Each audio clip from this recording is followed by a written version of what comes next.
আনন্দপুরের এই আরবানা আবাসনে এসে হাজির হন ইডির আধিকারিকরা।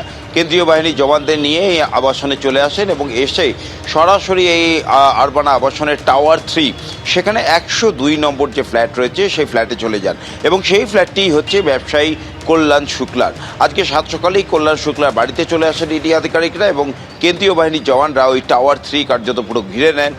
সমস্ত রকম যারা আসছেন যাচ্ছেন প্রত্যেককে জিজ্ঞাসাবাদ করা হয় এবং একই সঙ্গে সেই কল্যাণ শুক্লার যে ফ্ল্যাট সেই ফ্ল্যাটে গিয়ে ইডির আধিকারিকরা তল্লাশি অভিযান চালান। আমরা সেই ছবিও দেখেছি যে কল্যাণ শুক্লার ফ্ল্যাটে গিয়ে তার ঘরের যাবতীয় যে আসবাবপত্র সেগুলো তুলে সেখানে তল্লাশি চালানো হচ্ছে এবং একই সঙ্গে তার পরিবারের লোকেদেরও জিজ্ঞাসাবাদ করা হচ্ছে।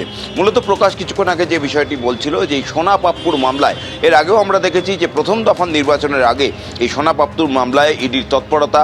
কালীঘাট থানার প্রাক্তন অথি বর্তমানে তিনি কলকাতা পুলিশের ডিসি রয়েছেন শান্তনু সিনহা বিশ্বাস, তার ফ্ল্যাটে গিয়ে হানা দিয়েছিলেন এবং একই সঙ্গে এই জয় ইস্কান্দার তার ফ্ল্যাটেও বাড়িতেও হানা দেওয়া হয়েছিল এবং পরবর্তীতে জয় কান্দারকে গ্রেপ্তার করে ইডি আধিকারিকরা এবং তাকে গ্রেপ্তার করার পর তাকে নিজেদের হেফাজতে নিয়ে ইডি আধিকারিকরা জিজ্ঞাসাবাদ করেন এবং তার কাছ থেকে বেশ কিছু নথিপত্র তথ্য তারা পান এবং তার হোয়াটসঅ্যাপের চ্যাটের তথ্যও কিন্তু ইডি আধিকারিকদের হাতে উঠে আসে এবং সেই সমস্ত তথ্য তারা অ্যানালাইসিস করে তারপরেই কিন্তু এই একে একে আরও বিভিন্ন ব্যবসায়ীদের নাম ইডি আধিকারিকদের কাছে আসছে এবং যার মধ্যে একটি হচ্ছে এই কল্যাণ শুক্লা, যেটা ইডি সূত্রে খবর যে এই জয়েশ কান্দারের সঙ্গে এই কল্যাণ শুক্লা এবং অপর আরেক ব্যবসায়ী যেখানে আজকে ইডি আধিকারিকরা হানা দিয়েছেন তাদের সঙ্গে যোগাযোগ হয়েছিল। কথোপকথনের বেশ কিছু রেকর্ড তারা পেয়েছেন এবং সেই কথোপকথনে বেশ কিছু আর্থিক লেনদেনেরও তারা ইঙ্গিত তারা কিন্তু পেয়েছেন। সেই আর্থিক লেনদেন কী কী কারণে হয়েছিল, তার নেপথ্যে এই সোনা পাপ্পুর যে চক্র সেই তার সঙ্গে এই সরাসরি কোনো যোগাযোগ আছে কিনা, এই সব বিষয়গুলি খতিয়ে দেখার জন্যই কিন্তু